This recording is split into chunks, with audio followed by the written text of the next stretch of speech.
Hi, just checking in again. Hopefully y'all are all doing well. So for today, we're just gonna talk about the governor and lieutenant governor of the state of Georgia. It is part of the executive branch. If you look on Canvas, I made a chart. I hand wrote it.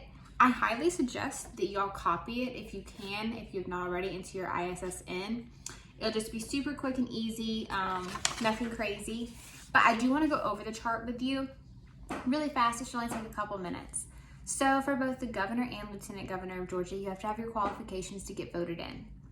Qualifications on both are identical. You have to be 30 years old. Sorry, y'all, I got a little ways to go. 30 years old, you have to be a resident of Georgia for 6 years. And then you also have to be a US citizen for 15 years, okay? The terms are similar, but there's some differences.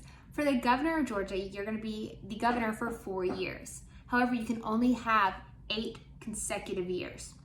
If you don't know what consecutive means, it means year after year after year. So 8 years is your max at a time. Now, can you wait 4 years and get reelected? Absolutely. But you cannot be the governor for 12 years in a row. 8 is your max at a time. Now, lieutenant governor, which is similar to the vice president, it's like the vice governor, but we call it lieutenant governor. You can be an unlimited amount. Now, you're gonna get elected every 4 years, but you're not limited on how many terms you can serve. Usually because whoever's the vice governor is going to be running with the governor or run for governor next. They're not going to sit there and just stay vice governor forever. It's not usually how it works, especially because different parties get voted in and so on and so forth. Now the duties are going to be different. If you look on here, one has a whole lot more than the other. This side is going to be your governor. And these are the formal duties. This means what is written down in our state constitution that the executive branch, the governor, has to do. They're gonna have to do so many different jobs. They're gonna be official jobs like giving the state of the state, kind of similar as the president giving the State of the Union address. They're gonna give the state of the state address. They also are going to propose the annual budget. If you've been paying attention to the news at all, which most of y'all are trying to keep up with this whole coronavirus and stuff, y'all have been watching. They do have to propose budgets, and that's something that's kind of been put on the back burner with all this going on, is that our governor was working on the budget, and the Senate and stuff was saying yes or no and so on and so forth. So something to keep your eye on right now, because it's something that's super important to stay and you can watch and see how it's going on. You're also going to be the commander-in-chief of the state's National Guard.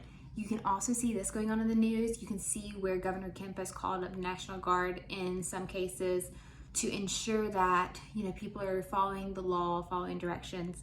You can see how he's taking that commander-in-chief, just like the president would be commander-in-chief of the entire military.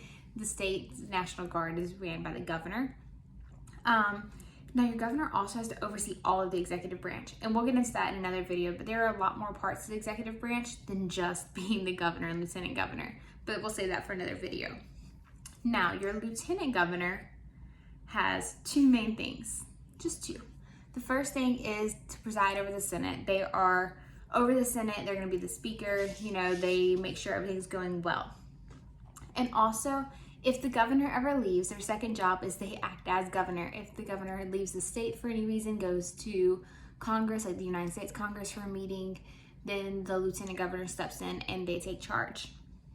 Now, they do not have any informal type of commitments, but the governor does. The governor is going to be the spokesperson for the state of Georgia. It's not written directly that he speaks for the state, but it's kind of one of those things that we assume is going to happen. So that he will be the spokesperson for the state of Georgia and speak out if there's anything that needs to be said on a national level, and kind of represents the state as a whole as well.